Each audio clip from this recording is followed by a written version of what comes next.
All right, guys, I'm back with the predictions. Obviously very late. This is probably going to go up like as the fights are turning on, but this is for archival purposes, basically. All right, so first off, this is Dern versus Ribas 2, obviously, if you didn't see the title. First off, we got Joe Selecki versus Nurella Aliv. Um, this is kind of a weird matchup. Nurella Aliv has not been active much. Yeah, he hasn't really fought since he fought Rafael Alves, who also is not Alves is not in the UFC anymore. But I think Alves is actually a pretty good win. Um, Joe Selecki, I'm not too big of a fan of these odds. Actually, I kind of am. I think Nurella Aliv, hasn't been fighting too much recently, but actually has fought some good opponents before. So I don't think Joe Selecki really has anything that Nurella Aliv can't really deal with. So I'm gonna go with Nurella Aliv by decision. He's also very young, not very young, but he's 24 years old. I think he's probably improved a lot while he's taken time off. With these younger fighters, when I see him taking a big break and it's not due to an injury, it's probably because they noticed something in their previous fight that wasn't a skill that was pretty underdeveloped, or just something that they see a hole in their game that they want to fix before they get back in there, to kind of preserve that perfect record. And I think he will preserve that perfect record by, a little bit of a mismatch. Next up, we got Victoria Dudikova versus Fatima Klein. This one, I'm actually not a big fan of the odds. Victoria Dudikova just lost her last fight. She was kind of crushing cans for a little bit, but yeah, it was Sam Hughes that she lost to. It's just not good to see a loss like that. Being 8-1, and then Jasmine Jasuda Vicious is actually a decent fighter. So Fatima Klein losing to someone like that is understandable. I think this fight's a lot closer than the odds show. If I was a betting man, I would bet on Victoria Dudikova just because those odds are so fucking crazy. But I think most likely Fatima Klein will be able to win a pretty boring decision. I don't know how interesting of a fight this is going to be, but I do see, a chance that Victoria Dudikova will be able to pull this off. This is a interesting matchmaking right here. I don't know why they want to get Victoria Dudikova out of here. You think they'd give her a little bit more of a layup? Because if you can't tell by the picture, I think it's pretty obvious that the UFC would love to have her, prevail in this division. Prevail in the UFC. They want to see her do good, but this is, not a matchup that she's gonna, do too well in. But always a chance of an upset. But yeah, I think Fatima Klein by decision. Um, Bruno Lopez versus Magomed Gaziro. All right. Yeah, ignore I said anything. I think Bruno Lopez is actually pretty good. I actually do think Bruno Lopez is pretty good.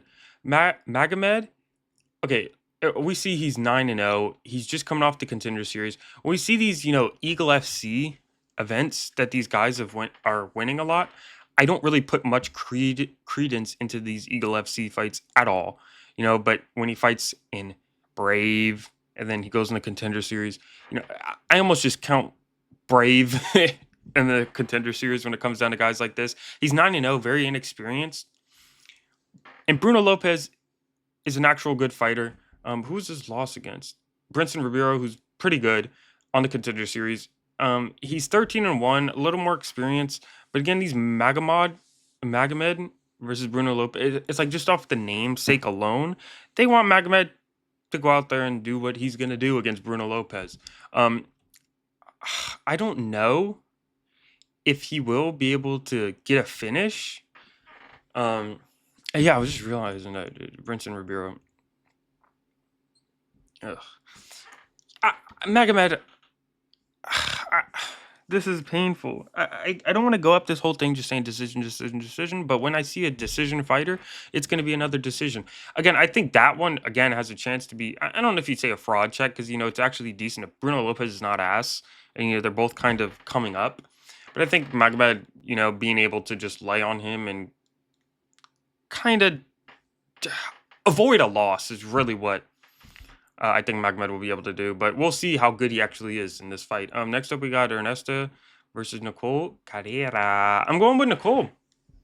Nicole. By submission, because I put a lot of what do you want to call it? A lot of credence. I'm just making up words, to be honest, but I put a lot of whatever. I think she's gonna win by submission. When girls can finish fights, I look at that and I go, wow, that's something that a lot of these girls do not deal with too often. They're not used to a girl coming out there and trying to finish a fight. I know she's a lot smaller, but I do think she might be able to get in on the hips easier and try and get a takedown and get a submission. Um, yeah, I don't really know what to say. When a woman can finish a fight, I'm like, oh shit, like that's not right. You're not supposed to be able to finish a fight.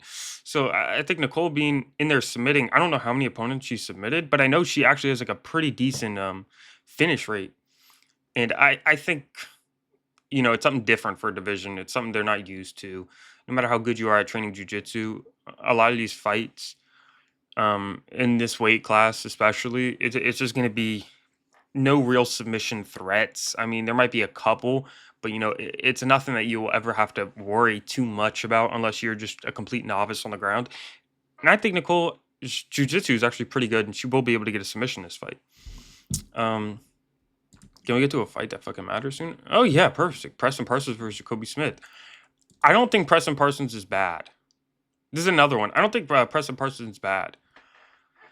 But do I think Jacoby Smith is going to be able to chin him? Probably. I think Jacoby Smith, being heavy-handed, will be able to get Preston Parsons out of there in the second round knockout.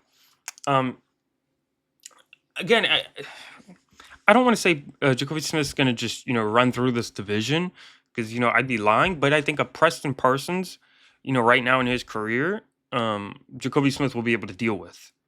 Jacoby Smith, being early in his career, not too many fights under his belt. This is a good fight for him. Preston Parsons kind of work his way up.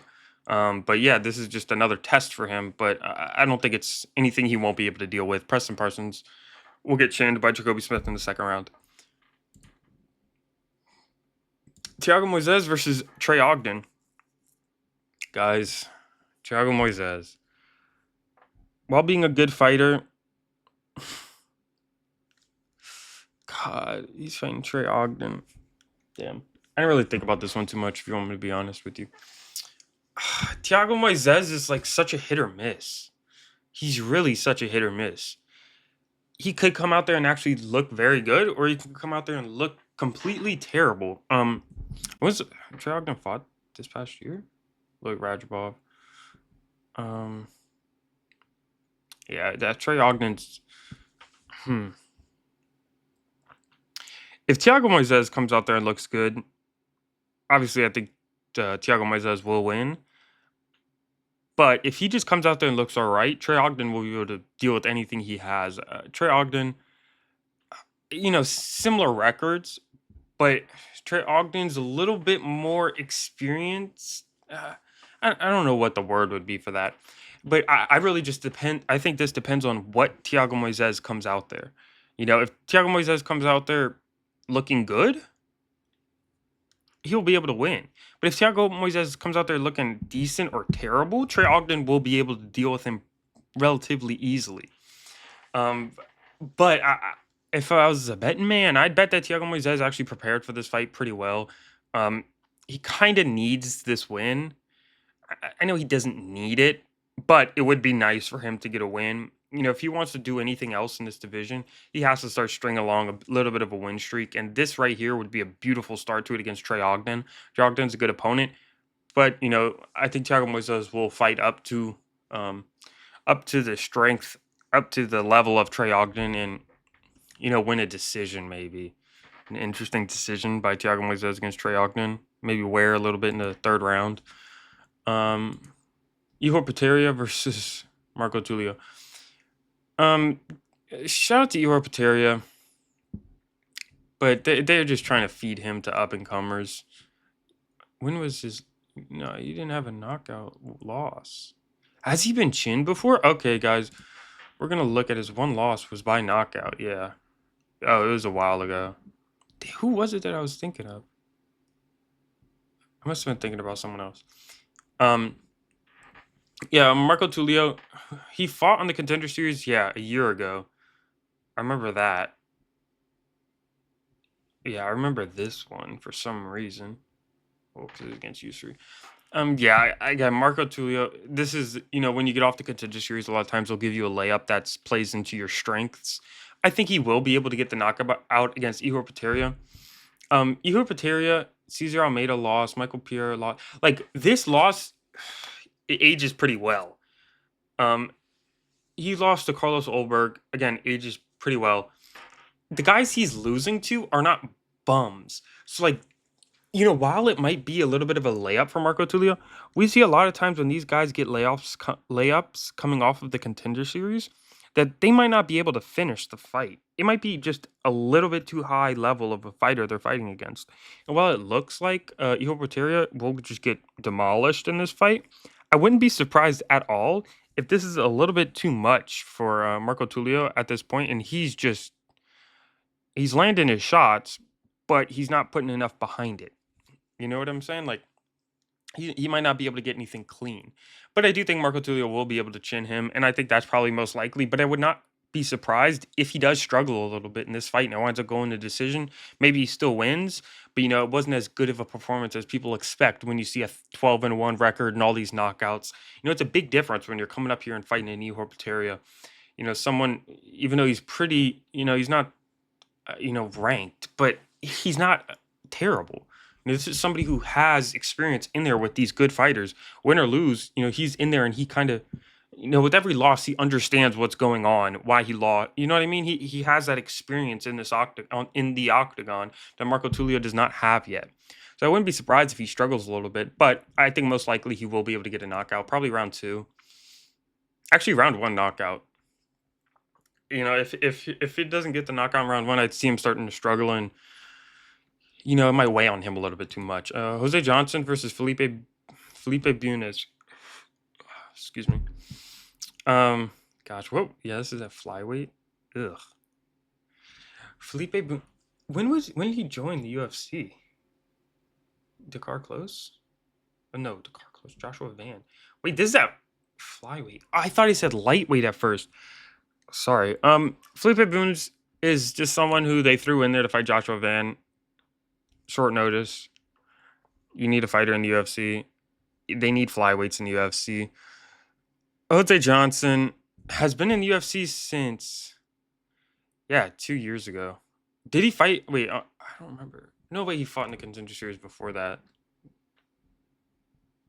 Oh shit, he did. Yeah, he fought in the Contender Series a while back. What the fuck? Did he miss weight? How much did... Oh, 128. This is a catch weight. Oh, he missed weight. I did not even see this happen. Did he really? Yeah, he missed weight, 128. Whoops, I probably should have looked into this one a little bit more. Genuinely, I didn't even see this fight. Like, I didn't even know this fight was happening. So this is just going to be off the top of my head. Jose Johnson being in there with better fighters like Alsu Almabayev. Fuck, he did lose to Damon Blackshear. Oh my god, I forgot about this. Ugh. What the fuck am I watching? They need flyweights very bad. One of these guys is going to get the title shot off this win at this point. I'm going to go with Jose Johnson. He's been in there with some better fighters. Well, actually, he hasn't. Felipe Bunes was in there with Joshua Van. But Joshua Van's good. We got to rate Joshua Van very highly. Jose Johnson by decision. I don't know how good Felipe Bunes is going to come out there. I think Jose Johnson's fought more better fighters. Not just better fighters, but more of them. Felipe Bunes has just fought Joshua Van. That's kind of it. I think Jose Johnson, win a decision. This is a close fight. I think it's a coin flip either way, but I'm going with Jose Johnson just because a little bit more experience in this division. Uros Medic versus Panahili Soriano. Uros Medic. Well, at one time, I didn't think he was too good. This is a very winnable fight for him. Uros Medic, after that loss to what's his bro? Okay, wait, guys, you can't bully me. You can't bully me for that. I guess after his loss against Oroblai, I was like, okay, you got to be kidding me. He's coming up weight class, kind of something like that. Where this should be a fight he should win. But Oroblai is obviously a very good fighter, and he didn't look too bad in it. Did he have something locked up earlier in that fight? I don't remember. I just remember watching that fight, and he was actually giving Urubay a little bit of problems early on in that fight. I think he will be able to fight Punahele Soriano, who's just gonna fucking run in there, and I think he's gonna be tough. That's the only thing. Watch him get like knocked out like every fucking fight. No, I think he will be tough. Like Kopylov is obviously someone who has fucking insane power. Uros Medic has a little bit of power, but I think he will be able to go in there and just outpoint Punahele Soriano. Soriano's going to come in there. He's going to be tough, going to be hard to put away, and Uros Medic is going to win this one by decision. Moving up the card, this is a good fight. I like this fight. Austin Bashi versus C-Rod. C-Rod, kind of a little bit of a gatekeeper for this division. Wait. He is moving up a weight class. Yeah, never mind. C-Rod probably will lose this one. I didn't realize that he's coming up a weight class. Really? Huh. Yeah, C-Rod coming up a weight class like this, it's going to be difficult. Austin Bashi, has not had too much UFC experience coming off the Contender Series. He's going to come in here and he's going to fight against a difficult opponent, C-Rod, who's moving up a weight class as well. C-Rod's a tricky guy, but I think Austin Bashi plays into every single. Bashi's strengths are C-Rod's kind of weaknesses. I can see Austin Bashi getting a submission in this fight. They're going to be bigger, so it's going to be interesting to see how this works. I didn't even see C-Rod weigh in, I'm not going to lie. But it'd be interesting what they look like in there. Pause. I see Bashi getting a submission early on in this fight, round one. If not, he will struggle with C-Rod. C-Rod being, very experienced. Will struggle. Okay, we got Chris Curtis versus Roman Kopylov. I think Kopylov will chin Chris Curtis. Chris Curtis has decent hands. When I was watching some of his previous fights, it just pains me because he looked so good before. I don't. He is a good fighter. He's a good boxer. His hands are really crisp. And his striking's very nice, just with the hands. I know he got the UFC contract off of that like a heel kick knockout. I don't remember what that knockout he had was, but it was something dynamic that you don't really see from him anymore. He's getting up in age. I think Roman Kopylov is someone who the UFC wants to build, and I think this is a good fight for him. I think this is a good name, older guy, winnable fight. But Chris Curtis does have power in his hands, and he has some crisp striking, really just crisp hands. Not too much going on with the legs. But yeah, I can see Roman Kopylov finishing Chris Curtis round two, maybe doctor stoppage just because he's cut open or something. Chris Curtis seemed worried about the fight. He was kind of becoming schizophrenic, thinking that Roman Kopylov was sending Russians into his camp to spy on him, which he later admitted never happened, and he was wrong, and he apologized to Roman Kopylov. So, that's not a good sign. Chris Curtis is getting older. Roman Kopylov's only going to get better. I got Roman Kopylov by knockout in the second round by doctor stoppage knockout. Cesar Almeida versus Abdul Razak Hassan. Cesar Almeida, will this be the one that you get fraud checked in? We know he at one point. When was the loss? It was against Roman Kopylov, and it was a split decision. But coming off the Contender Series, everyone's very hyped on him, very hyped on his striking. Kickboxing background. Everyone sees a Brazilian kickboxer, and they get excited. Understandably so. Abdul Razak Hassan, while being almost 40 years old, does not look 40 years old at middleweight, but he's not really improved too much. He just kind of is what he is. Shout out to Abdul Razak Hassan, but I just haven't seen too much improvements by him. Be interesting to see if he does improve in this fight. But I think Cesar Almeida's been in there, survived with better strikers. And I think striking is going to be all that's going to take place. You're going to be a little bit worried about Cesar Almeida's power. You're going to be a little bit worried about his striking. I got Cesar Almeida getting a first round knockout, going in there, putting the pressure on him and hunting him down. These guys that come over from kickboxing, a lot of times are very, very, very confident in their hands, and they don't really worry about anything else whatsoever. And I don't think he really does need to worry about too much in this fight. I don't think he needs any sort of special skills besides his kickboxing ability to get that fight out of here. We got Santos Santiago Ponzinibbio versus Carlson Harris. Ponzinibbio, while he lost to Kevin Holland, while he lost again to Muslim Salikov, um, Pereira lost, Jeff Neal, like these are all Jeff Neal, understandable, a little bit of a gatekeeper. You might not be a top 10 guy in the world, but if you lose to Jeff Neal, you might not be the best in the world, but you're not too bad losing a close fight to Jeff Neal. Michel Pereira is a good fighter. Again, it was actually kind of close, and the fact that he can finish Michel Pereira is crazy. Alex Morono, good win. Kevin Holland, while he got chinned, he actually wasn't doing too bad in this Kevin Holland fight. And then Muslim Salikov, that was a robbery, I'm pretty sure. I'm pretty sure that was a robbery. And then we got Carlston Harris, who joined the UFC a long ass time ago. Beat Impa. And, a lot of people beat Impa. Not a lot of people, but certain people beat Impa. But that was a different Impa than the Impa we see now.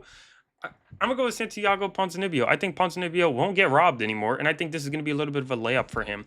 While his record does look a little weird when you see all these losses, when you actually remember these fights, not like me, because I don't remember these fights, he's losing close fights. He's doing good. He's showing that he is high skilled, and sometimes it just doesn't work out too much. And I don't think Carlston Harris is a Kevin Holland. I don't think he's a Muslim Salikov. I don't think he's any of these names that he lost to. That would be a little bit worried that Ponzinibbio won't be able to deal with, won't be able to weather the storm. We'll just barely get outpointed by. We'll make it a close fight. I think Ponzinibbio will go in there and brutalize Carlston Harris. Is this a 5-round fight? Did it say what round? I hope it's not. It's definitely a 3-round fight. It better be a fucking 3-round fight. I don't want to watch this shit for 5 rounds. I don't know why it would be a 5-rounder. I'm thinking that this shit's a pay-per-view because I haven't fucking watched. If this is a pay-per-view, I don't want to get banned on YouTube. But yeah, I would not be happy with myself if this was a fucking pay-per-view. Holy shit. Sorry for the yapping. Santiago Ponzinibbio will just absolutely brutalize Carlston Harris, and we'll look at him and go, oh, actually, you're pretty good. And I know this is fucking disrespectful, to be honest. Santiago Ponzinibbio will just absolutely destroy Carlston Harris. Shout out to Carlston Harris. I don't think you have anything for him. Either he gets Santiago Ponzinibbio will get a finish late, or Carlston Harris will survive and just be beat up by the end of the fight, and the decision will be obvious, and they can't rob Ponzinibbio. Mackenzie Dern versus Amanda Ribas. I'm going to Amanda Ribas. Mackenzie Dern, I'm sorry, but you can't strike. The first fight, did Ribas win? I'm pretty sure Ribas won the first fight, or did Dern win? Ribas Dern. Yeah, she beat Mackenzie Dern the first fight. Mackenzie Dern, I saw her hitting pads kind of recently, and I was like, oh wow, her striking actually looks pretty good. But then I remember when she gets into the octagon, her striking just like falls off a cliff, and she forgets how to throw a punch. So I think Amanda Ribas on the feet will be able to just piece up Mackenzie Dern and get like a 4th-round stoppage, if not just beat her enough where the judges think that it's a pretty obvious win. I can see Mackenzie Dern maybe getting like 1 or 2 rounds, maybe 2 rounds, by getting some sort of submission close and just kind of laying on Ribas. But I don't think Ribas is going to have a problem with this jiu-jitsu coming from Mackenzie Dern. She's not going to follow her to the ground. She's going to be too crisp on the feet to let Mackenzie Dern get close in on her. Just kind of keep her at range, land some nice shots, land some heavy shots. Mackenzie Dern's tough, so she might get cut up a little bit. But I'm going with Amanda Ribas. Late finish, or a decision win that's pretty obvious. Yeah, I'm going with Amanda Ribas just because she's a more well-rounded mixed martial artist, as is Mackenzie Dern's kind of just a submission or nothing against high-level opponents like this. I'll admit, when she's fighting other women, that's crazy. Other women, when she's fighting a lower-level fighter, it's just kind of like you could tell that she's good. But when she starts fighting a higher-level fighter like this, that's actually mixing together the martial arts and has good striking, able to defend the jiu-jitsu, able to defend the takedowns, Ribas is going to do fine in this fight. And I can see her winning by a late round 4 stoppage, or a decision. So that's all I got for this one. Sorry for the late upload. Just wanted to get this out here for archival purposes. If you liked, like and subscribe. I'm coming out with a lot more videos, guys. I'm actually going to start uploading. I have like an hour and a half long 100 subscriber special. It's going to be an interesting video. John Jones, be ready.